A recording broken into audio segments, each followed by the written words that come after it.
All right, so I mean, you know, looks like you guys definitely got like the general releases on lock, but in terms of just like samples and I see a Chicago one. Is that an OG? Yes, you got it.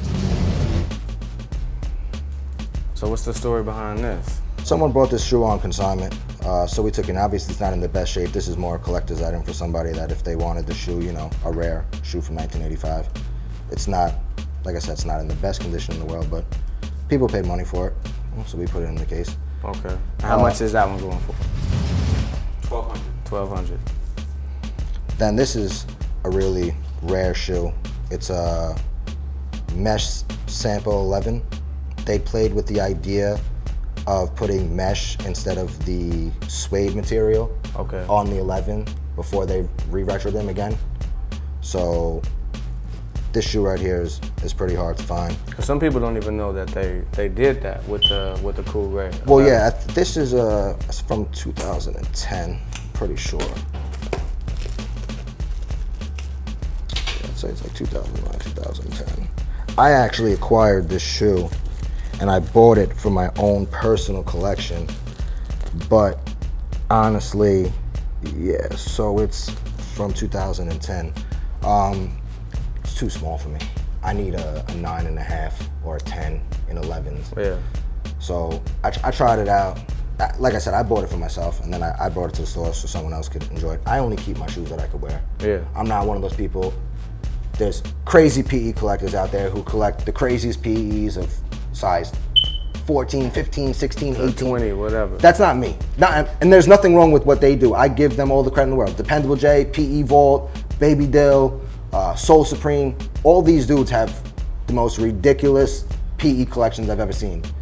I'm not really a PE person because there's not really many athletes that wear size 9 through 10 unless you get, you know, a size 9 sample like the Mellows or one of those shoes. Yeah. But this shoe just really didn't fit me that well, so I figured, you know what, let somebody else be able to enjoy this shoe and have a rare gem for themselves. So I think we're selling this for like $1,200 or $1,500. Okay. How do you like that one compared to like the one with the suede? Obviously, it's a big difference. Honestly, aesthetically wise, I feel like the suede goes better with the shoe. Mm-hmm. Just the overall look of the shoe, because it goes from suede into the suede. But, you know, this shoe is obviously older and it's been worn, and I bought it that way. But you see how dirty it is, even trying to clean it. Yeah. So I'm actually happy that they did it with the suede, because I feel like the suede stays cleaner. Yeah, than the mesh. But again, it's a beautiful shoe. You can't go into any other store and find this shoe.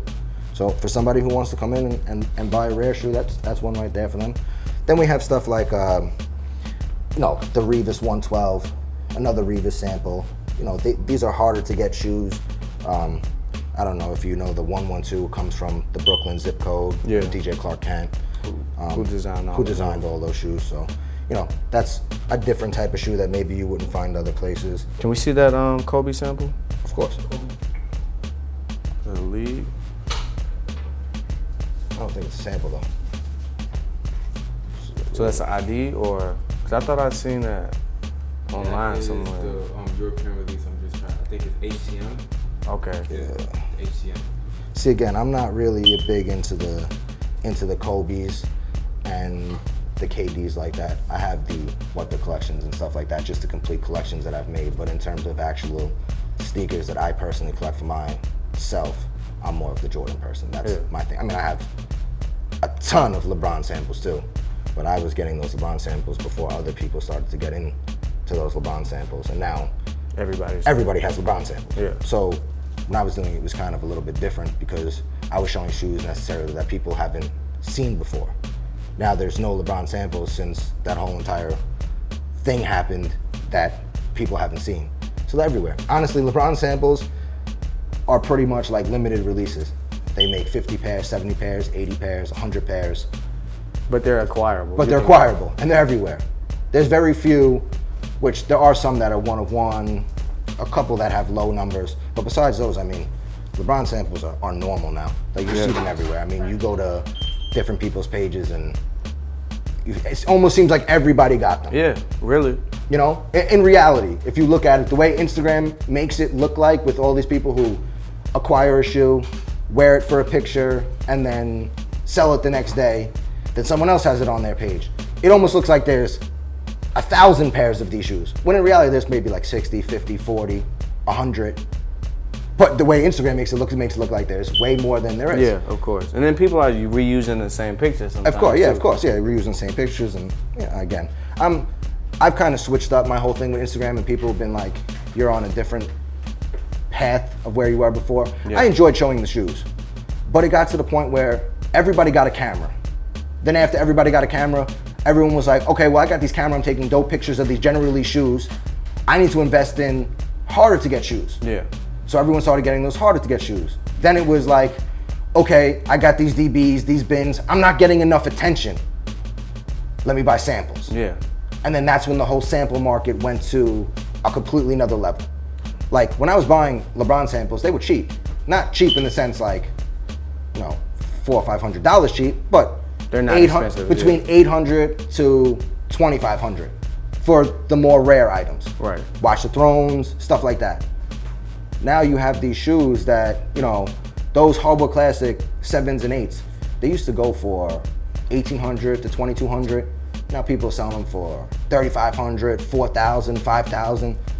It's crazy. It wasn't like that. I mean, the price increase in the sample game because of how many people want that now to be different, it's just got out of hand. And that's why I've honestly got away from all of that, and I just show, I mean, I have the shoes, you know what I mean? But I don't need to show, to prove to people like, hey, look, I'm cool, I got samples. Yeah. People know, and that's it. And now I post like my life, like going out, my lifestyle, what I do. Some people get offended by that, and they're like, can you just get back to the shoes? I always get comments like that. But like, hey, this is me. You following me for me. If you're following me for the sneakers, cool, you're gonna see sneakers once in a while. Like I posted up the 14 red tongues. Yeah.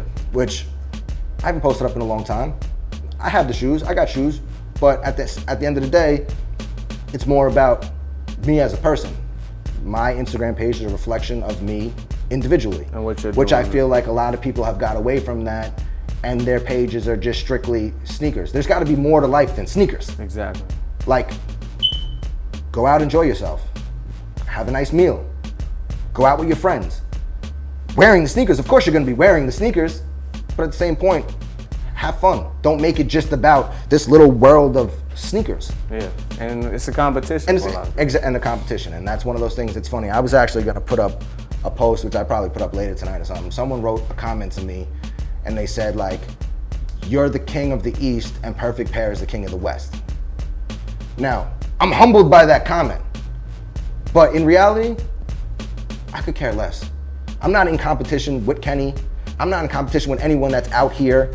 I don't care, I do this because I like it, not because I want to be better than the next man. Like I was gonna put up a post that said like I appreciate this, but like, do I have the best collection in the East? No. There's Soul Supreme, there's Mayer, there's DJ Clark Kent. There's probably 4 or 5 other dudes that I can name. And then the same thing with the West Coast, with Kenny, which Kenny might have the best collection in the world. I'm not saying that at all, but you have people like Dependable J, you have Baby Dill, you have PE Vault, you have so many of these dudes that are out there that I'm not in competition with them. Which I feel like all these guys being, say, like older guys as well, I feel like they're not in competition with me either. Yeah. Like, they don't think about that. they don't think about that. We don't think about that. But these young kids think about that. Like, my collection's better than yours. No, your collection's better than mine. Who cares? Do this because you really like the shoes. Don't do this because you really feel like you want to be in competition with somebody else. Because if you're doing it for that reason, you're doing it for the wrong reason. Yeah. Sneakers are a way to express yourself. Sneakers are a way for you to show, hey, like I could match my outfits, or hey, I like this shoe because I like the shoe, not because this shoe is hype or I had to have it. I started buying the samples and stuff, you know, years back because I really liked the different colorways that we got in samples, for instance, like with LeBron's, that you weren't getting in the general releases. Yeah. Because you were getting a lot of team colorways and stuff like that, which really didn't do it for me. But when you got into some of the crazier color stuff and the different stuff, that's where like I was like, hey, like, you know, I like this shoe because it's dope. Or like the Watch the Thrones, I like the Watch the Thrones because of the meaning behind the shoe. I thought, you know, the Watch the Throne album was a dope album, so I wanted that shoe because I liked that CD. But I feel like people don't do that for now. People see it like more as like, hey, like you said, I'm in competition, or this is a new way for me to make money. So, you know, you go to the camp out lines and you got a mother, a father, a kid, a grandma, a grandpa, all standing there so they could get these shoes, just so they could resell. Yeah. Which, again, there's nothing wrong. I don't knock anybody's hustle. If that's your hustle, I'm cool with it. I'm just saying that you got to understand that it's not really about the sneakers anymore. Yeah, it hurts it's more. the It's game. more about the money. Definitely hurts the game.